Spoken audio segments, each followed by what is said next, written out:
Olá, meus amigos. Bom dia, boa tarde, boa noite. Estamos aqui para mais um vídeo no canal Espírita Cristão, já com 5.544 inscritos, rumo a 6.000 inscritos, contando com a colaboração de vocês. Convidem amigos, espíritas, simpatizantes, pensadores a se inscreverem para estudarmos juntos. Espero que tenham assistido a live de ontem sobre carnaval, mediunidade e depressões. Quem não assistiu, está aí no canal. Este vídeo é um vídeo que eu estou pensando em gravar já há algum tempo e esperando, meditando, porque é um vídeo muito especial para mim.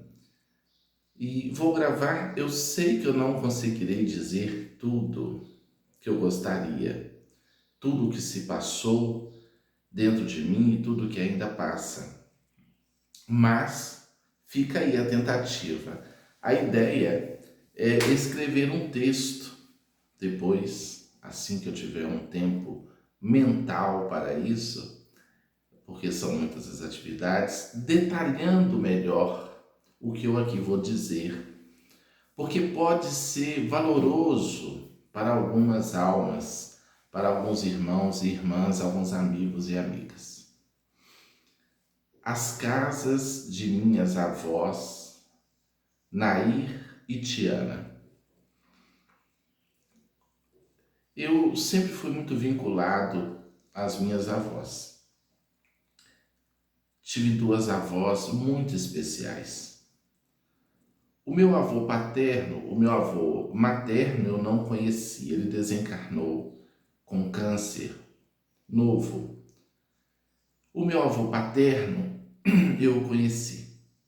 Era uma figura muito tranquila, muito calma. Mas o meu contato maior, o intercâmbio de afetividade, de trocas, de permuta, foi com minhas avós. E eu gostaria de comentar neste vídeo uma singularidade, na verdade, a singularidade de cada uma delas e da casa das minhas avós, porque eu vejo que as casas das minhas avós estão muito presentes em minha vida interior.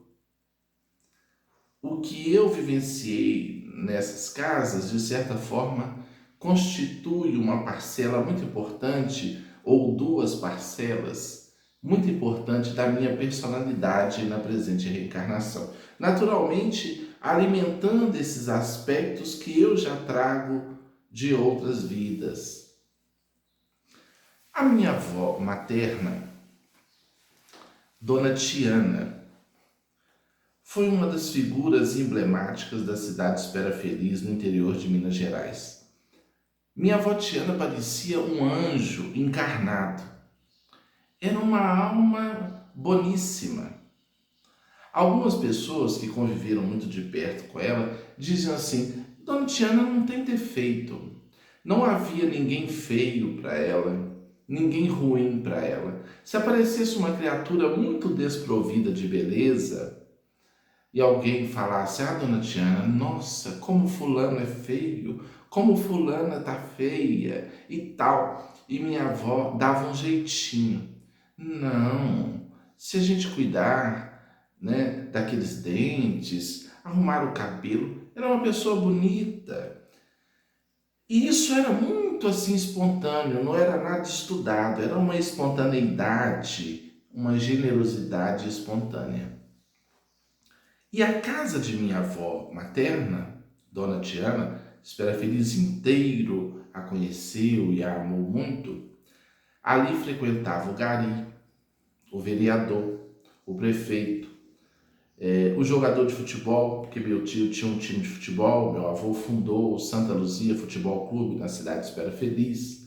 O primeiro campo de futebol foi o meu avô Arsênio, que fez, que depois isso se transformou no estádio Reilô Martins de Oliveira. E minha avó Tiana era essa alma assim, mansa, boa, E a casa da minha avó, uma casa muito movimentada, uma casa, eu diria, quase festiva, muito especialmente quando os filhos se reuniam. Eu me recordo de que o meu tio Altair, né, ele morava na cidade de Governador Valadares, e quando ele vinha com a família, e também minha tia Áurea, que também morava em Governador Valadares, reuniam os irmãos, minha mãe, tia Áurea, tia Américo, tia Aulinho, tia Altair, tia Arseninho, toda a turma, e os filhos, quer dizer, os meus primos, e a casa da minha avó era uma festa. Ali eles se reuniam, comiam, bebiam, brincavam, riam. Era uma casa muito festiva. Então, com a casa de minha avó materna, eu vi essa convivência fraterna, convivência alegre, essa alegria saudável, essa coisa maravilhosa. E a presença dela de uma afetividade muito grande, de um carinho. Eu e ela éramos muito ligados. Quando eu saía com meus pais, ou quando ela visitava alguém em outra cidade, ela voltava e falava que sentia saudade, eu também sentia saudade dela. Uma vez ela foi para a cidade de Guaçuí, a família Trigo em Guaçuí, né? Nossa família, e ficou uns dias lá e depois meu pai teve que ir comigo buscar, ela estava com muita saudade de mim. Então a avó Tiana era assim, nós éramos carne e unha, né? Eu lembro, no último dia de vida dela, eu alimentando-a, eu criança, alimentando-a e tal, eu lembro os pés ficando escuros. E meu pai me chamou e disse, olha, a sua avó está indo. Eu lembro direitinho desse dia, era uma manhã. E aquilo foi muito forte para mim e de certa forma me preparou. E naquele dia, à tarde, ela se foi, deixou o corpo físico.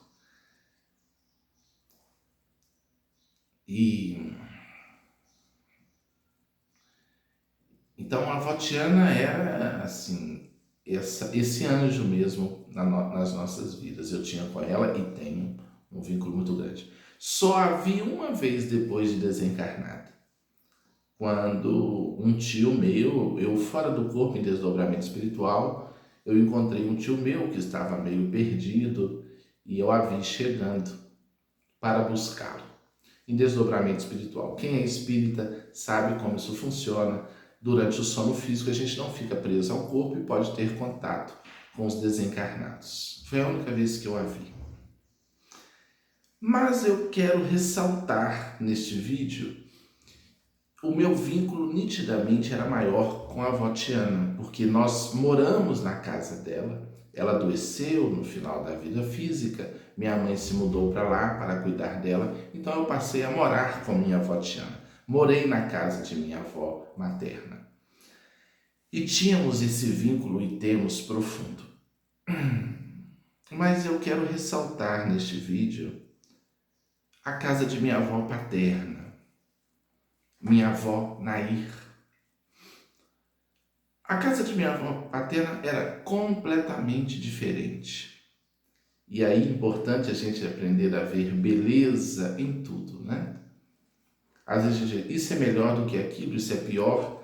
Aqui não entra essa questão. Mas o que cada uma me trouxe de precioso para a minha vida espiritual. A minha avó paterna era uma mulher muito brava.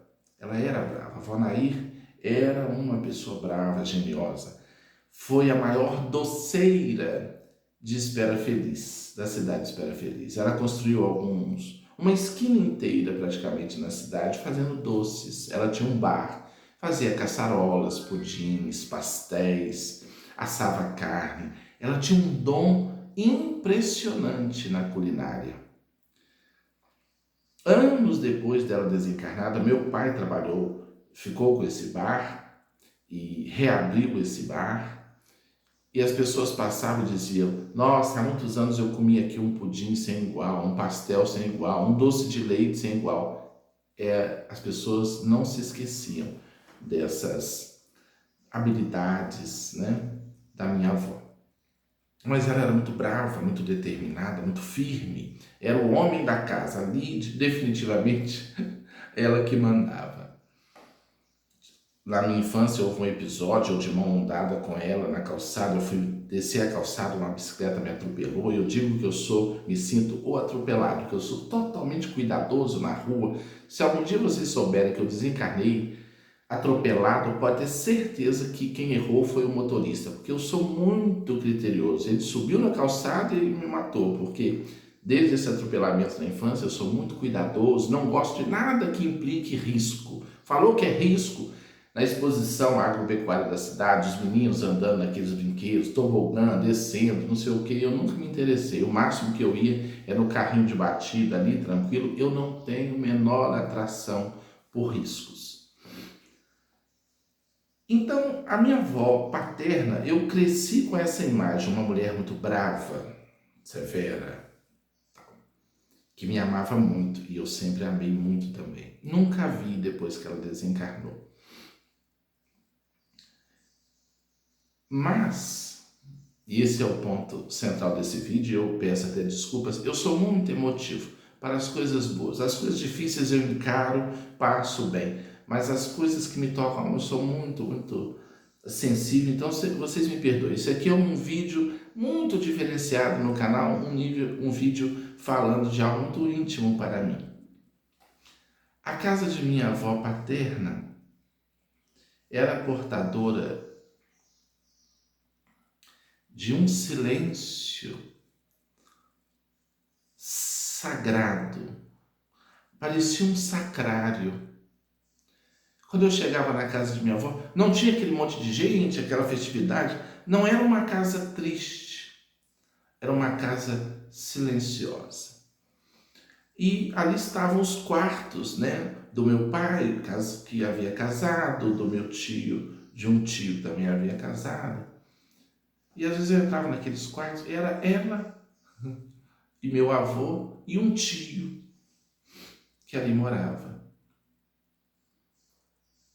Tio Aurigélio, que a gente chamava carinhosamente de Gelinho. E eu não sabia decodificar aquilo, mas aquilo me fazia um bem, me pacificava como se eu entrasse num templo divino.